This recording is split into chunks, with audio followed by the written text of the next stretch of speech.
Hi, this is Moni from PTE Magic. So I recently noticed that except for the messages that I'm already receiving from PTE aspirants, I'm also getting many inquiries and questions from students who are very curious about PTE and wanted to find out more information about it, especially from a lot of Vietnamese students. So that's why in this video I'm going to go through some basic and important facts about PTE academic as well as the test structure.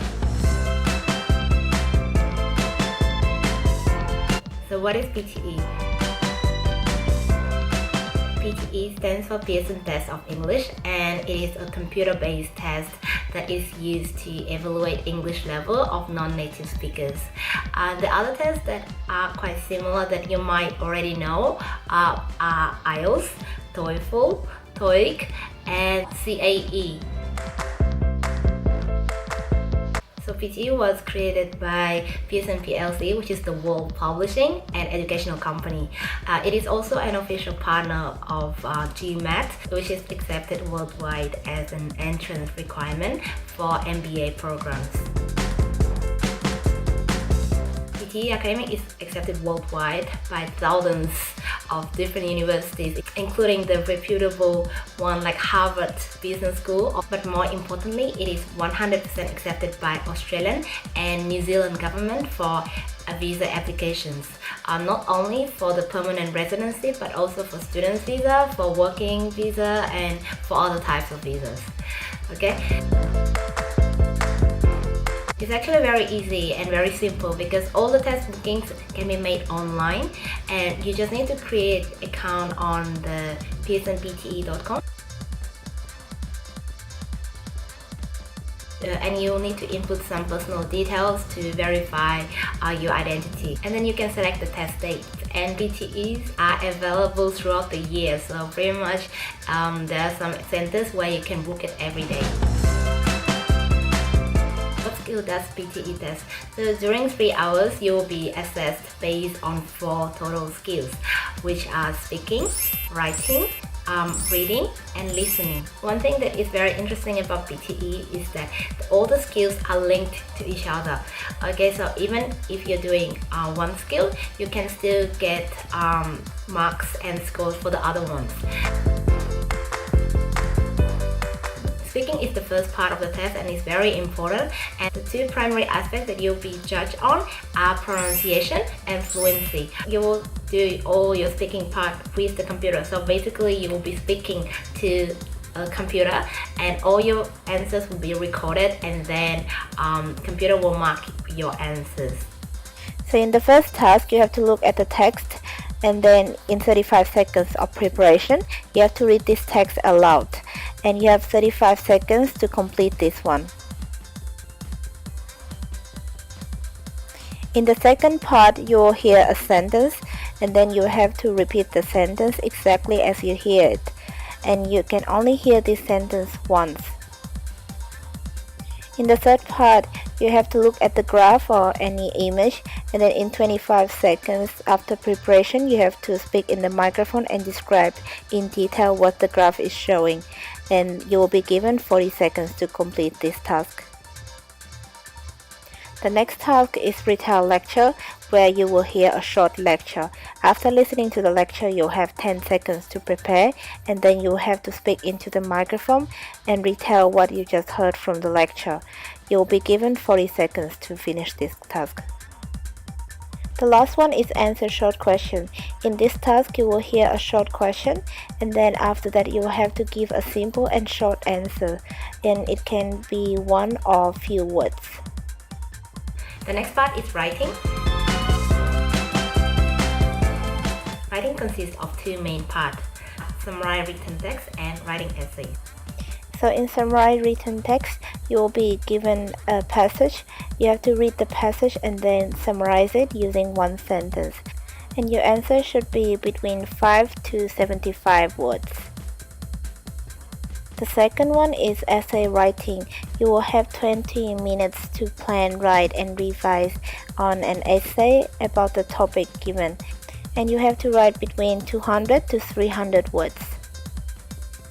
writing in PTE is actually the easiest part compared to any other ones because they mainly look at your grammar, your spelling, your vocabulary and your written discourse, and you don't have to come up with some crazy or sophisticated ideas and any crazy vocabulary, and you'll still be able to score very high in writing. The third part of the test is reading. The reason for time fluctuation is because sometimes you're getting 15 questions and sometimes you're getting 20 questions. So if average time for each question will be 2 minutes, so obviously you'll need to manage your time really well. And another thing is that you can't skip questions. Once you click next, you can't go back. So you need to make sure that you answer the questions before you move to the next one. First one is fill in the blanks. You have to read the text with blanks and click on each blank, and then you have to choose the word from the list of the words given. The second one is multiple choice questions, multiple answers. So you have to read the text and answer the questions by selecting all of the correct response, and there will be more than one correct response. In the third task, you will be given the text in the boxes, and then they are placed in random order. Your task is to restore the original order by dragging the text from the left to the right hand side in the correct order. The first one is multiple choice question, single answers. You have to read the text and answer the multiple choice question by selecting the correct response, and only one response is correct. The last one is fill in the blanks, where you have to read the text and select the words that are missing. You need to drag the words from the box below to the appropriate place in the text. After the reading, you'll have 10 minutes optional break. I always recommend to take this break because listening is actually the hardest part in the test. You want to stay really focused, so always go out for your toilet break or to have some water and then come back to do your listening part. And this one is also very intense in terms of time management. You will have to be very careful because during the audio, you're not allowed to skip to the next one.